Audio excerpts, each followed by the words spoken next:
আপনাদের সেবা করা, আপনাদেরকে ভালোবাসা দেওয়া, এটাই হলো আসলে আমাদের রাজনীতি।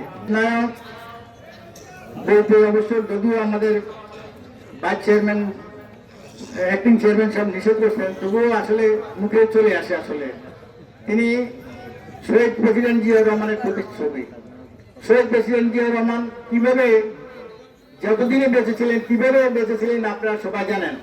এই দেশকে আপনাদের মাঝে ছুটে চলে আছে, খাল কাটার কর্মসূচি, শস্য শ্যামল বাংলাদেশ দেখতে তার ভালো লাগে। সাধারণ মানুষের পাশে তিনি এসে রাজনীতি করছেন।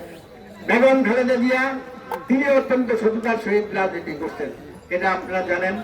তার কিভাবে সে নির্যাতন ভোগ করছে, কিভাবে এখনো তো সে চিকিৎসা নিতে পারতেছে না। তার কারণ হলো তার বয়সের একটা ব্যাপার আছে। যখন তার চিকিৎসা নেওয়ার দরকার হয়েছে তখন কিন্তু আমরা তাকে এই সরকার, এই কি সরকার সেটা আপনারা বললে অনেকেই সেটা বলছে। আসলে এটা একটা ফ্যাসিস্ট সরকার, এটা কি একটা ভালো সরকার ছিল না। দেশকে কিভাবে দুর্বল করে ফেলছে, আমাদের দেশনেত্রীকে কিভাবে দুর্বল করে ফেলছে। দেখেন তার এখন চিকিৎসা নিতে বয়সটা তার কাটাই দিচ্ছে। কত বছর সে এই জেলখানা ছিল, জেলখানে বলেন জিনিসটা কি করছে সে, কোথায় 2 কোটি কত টাকা সেটা ব্যাংকে আছে, সেটা মনে হয় 11-12 কোটি টাকা হয়েছে। এটার জন্য তাকে জেল খাটতে হয়েছে। আসল ব্যাপারটা হলো এই দেশে যাকে যেভাবে ফাঁসানো যায় কোনো ব্যাপার না। অনেক মানুষ খুন হয়েছে।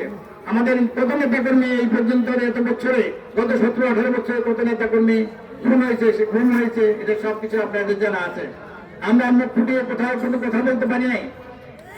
আমরা কি লুটপাট করছি? যারা লুটপাট করছে তারা কিন্তু ভালোভাবে এই মনে করেন দেশ ত্যাগ করছে, এবং টাকা পয়সা যা লুটপাট করছে, এখন আমাদের দেশে টাকা পয়সার অভাব, ব্যাংকগুলো খালি হয়ে গেছে। কিভাবে হয়েছে আপনারা সেটা জানেন।